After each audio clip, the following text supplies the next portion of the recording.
Dear students, मैं लाया हूँ आपके लिए इंग्लिश ग्रामर के कॉमन एरर से रिलेटेड वो क्वेश्चंस जो आपके किसी भी कॉम्पिटिटिव एग्जाम के लिए वेरी हेल्पफुल होने वाले हैं। क्योंकि ये क्वेश्चंस एसएससी के प्रीवियस ईयर के इंपॉर्टेंट क्वेश्चंस हैं, तो आप इनका रिवीजन करें, आप इस वीडियो को पूरा देखें, स्किप ना करें। और इस वीडियो में आपको मैं डिटेल में सारे क्वेश्चंस को एक्सप्लेन करूंगा। क्वेश्चन नंबर 11 की तरफ मूव करता हूँ। The company was sued for breach of contract but it still deny any wrongdoing, no error. So देखिए, सब्जेक्ट कौन है? द कंपनी के बाद वाज sued, पैसिव वॉइस है आपका, sued is the third form है। फॉर के बाद ब्रीच आ रहा है, और क्योंकि नाउन है ये, ऑफ कंट्रैक्ट, कंट्रैक्ट फिर ऑफ के बाद में भी कंट्रैक्ट आ रहा है। बट इट स्टिल आ रहा है तो कॉन्टिन्यूस में आएगा, या तो इट वॉज स्टिल डिनाइंग आएगा या इंडेफिनिट आएगा, इट डिनाइड आएगा, एनी रॉन्ग डूइंग। तो यहाँ पे जो ऑप्शन नंबर सी होगा ना, वो आपका एरर बनेगा यहाँ पे, ठीक है। क्वेश्चन नंबर 12 की तरफ मूव करता हूँ।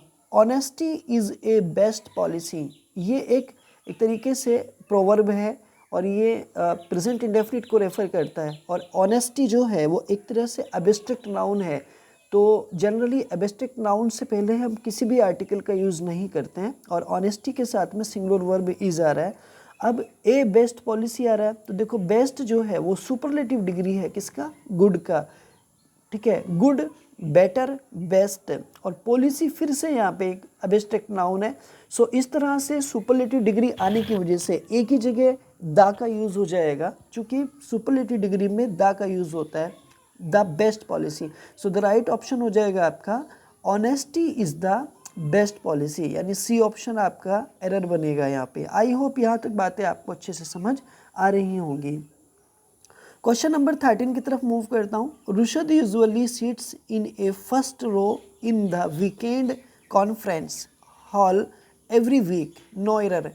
तो फिर से रुशद यहाँ पर सब्जेक्ट है, और यूजुअली जो है जनरली सामान्यतः की बात कर रहा है, जो हमेशा प्रेजेंट यानी को रेफर करता है, यानी कि इंडेफिनिट को रेफर करेगा, यानी कि ये हैबिट को बताएगा। सीट्स सिंगुलर सब्जेक्ट है तो रुशद के साथ सिंगुलर आ जाएगा। इन a first row, first row का मतलब पहली रो में, तो यहाँ पे देखो फिर फर्स्ट आ गया। फर्स्ट आने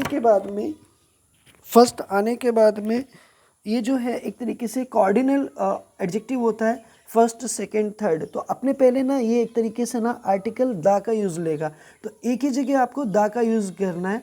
इन द वीकेंड ठीक आ रहा है, कॉन्फ्रेंस सम्मेलन में, हॉल एवरी वीक यानी प्रेजेंट इंडेफिनिट को रेफर करता है एवरी वीक। यस या नो? ठीक है।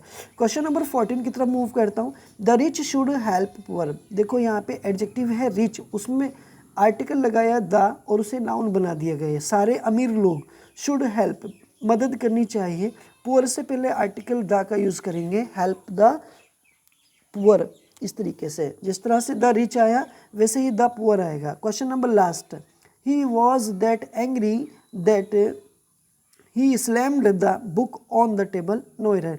देखो ही वॉज दैट एंग्री, यानी कि वह नाराज था कि ही स्लैम्ड, उसने फेंक दिया बुक्स ऑन द टेबल पर, ठीक है। तो इट मीन्स ये हुआ कि यहाँ पे ऑप्शन नंबर ए में जो दैट है ना, इसकी जगह सो का यूज़ हो जाएगा, यानी ही वॉज सो एंग्री, वह इतना नाराज था कि he slammed the book on the table, कि उसने मेज पर के बुक को फेंक दिया। आई होप ये वीडियो आपको अच्छी समझ आ गई होगी। ऐसे ही कंटेंट को देखने के लिए आप हमारे चैनल को सब्सक्राइब करें।